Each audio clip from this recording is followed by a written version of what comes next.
طرح کے پروفیشنل چور واردات پوری پلاننگ کے ساتھ کرتے ہیں. دنوں سے میں نوٹ کر رہا ہوں تم اپنے معاملات مجھ سے چھپاتی ہو، شیئر نہیں کرتی. بس تھوڑی دیر کے لیے آئی تھی. عمران کے ہاتھ میں کوئی لفافہ پکڑایا جو اس نے دینے سے انکار کر. اور ہوں تمہارا بزنس ایکٹیویٹیز کے بارے میں ایٹ لیسٹ مجھے تو علم ہونا چاہیے.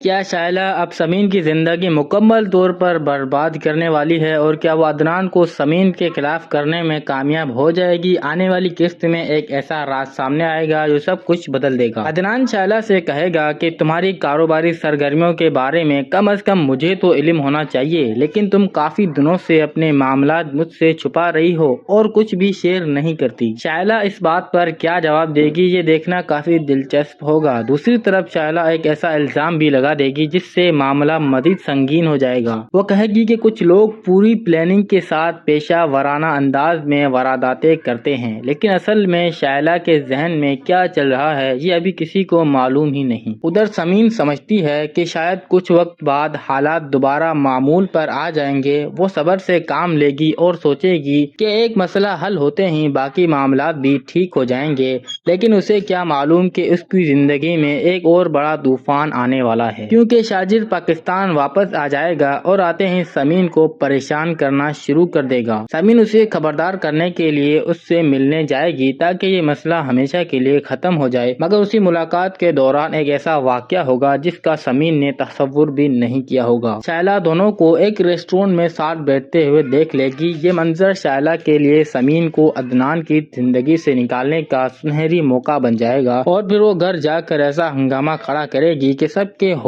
اڑ جائیں گے. شائلہ عدنان سے کہے گی کہ تمہاری بیوی تمہیں دھوکہ دے رہی ہے. وہ یہ بھی کہے گی کہ بہت جلد سمین عریش کی طرح تمہیں چھوڑ کر چلی جائے گی. یہ الفاظ سنتے ہی عدنان کا غصہ آسمان پر پہنچ جائے گا. عدنان شائلہ کو سختی سے کہے گا کہ اپنی زبان سنبھال کر بات کرو. تمہارے دل میں جو آتا ہے تم بغیر سوچے بول دیتی ہو، لیکن اب میں مزید تمہاری یہ باتیں برداشت نہیں کروں گا. مگر شائلہ بھی اس بار پیچھے ہٹنے کے لیے تیار نہیں ہوگی. وہ کہے گی کہ مجھے پہلے ہی معلوم تھا کہ تم میری بات پر کبھی یقین نہیں کرو گے، اسی لیے اب میں تمہیں اپنی بات کا ایسا ثبوت دکھاؤں گی جسے دیکھ کر تم خود فیصلہ کرو گے. اس کے بعد شائلہ عدنان کو سمین کی وہ تصاویر دکھا دے گی جو اس نے ریسٹورینٹ میں ان دونوں کو ساتھ بیٹھتے وقت لی تھی. تصویریں دیکھتے ہی عدنان کے دل میں سمین کے لیے شک ایک بار پھر گہرا ہو جائے گا، اور یہی شک سمین کی زندگی میں ایک نئے طوفان کا آغاز کرے گا. کیا عدنان شائلہ کی باتوں پر یقین کر لے گا، یا سمین اس بار بھی اپنے رشتے کو ٹوٹنے سے بچا لے گی؟ اصل حقیقت جاننے کے لیے اگلی قسط ضرور دیکھیے گا. اپنا بہت سارا خیال رکھیے، دعا میں یاد رکھیں. اللہ حافظ.